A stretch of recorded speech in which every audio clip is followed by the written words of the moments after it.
বাংলাদেশটাই খনিজ সম্পদে সমৃদ্ধ। এটা আপনাদের সামনে এগিয়ে নিয়ে যাবে, যেন কারো চক্রান্তে এটা আপনাদের পিছনে না নিতে পারে।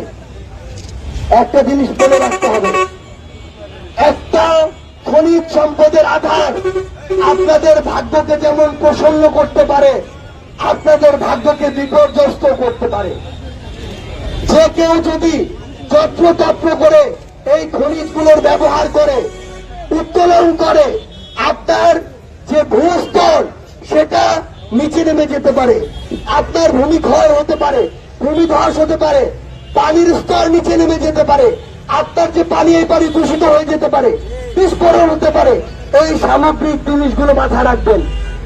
অল্প কয়েকজন পদ পদবী আর ক্ষমতাধারী মানুষ যেন পুরো উপজেলার মানুষের ভাগ্য নিয়ে খেলতে না পারে।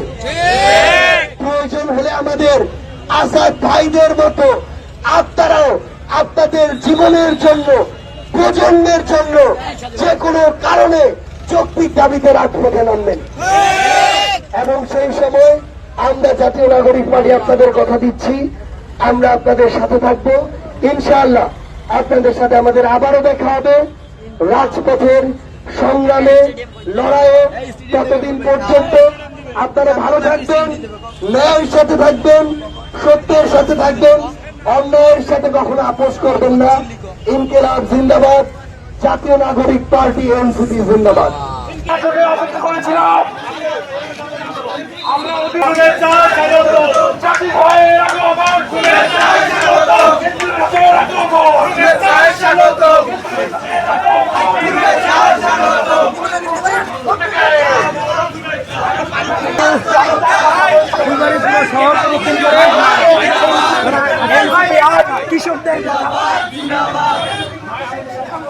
দৈনিক বাংলাদেশ মিডিয়া, সত্যের সন্ধানে সারাক্ষণ।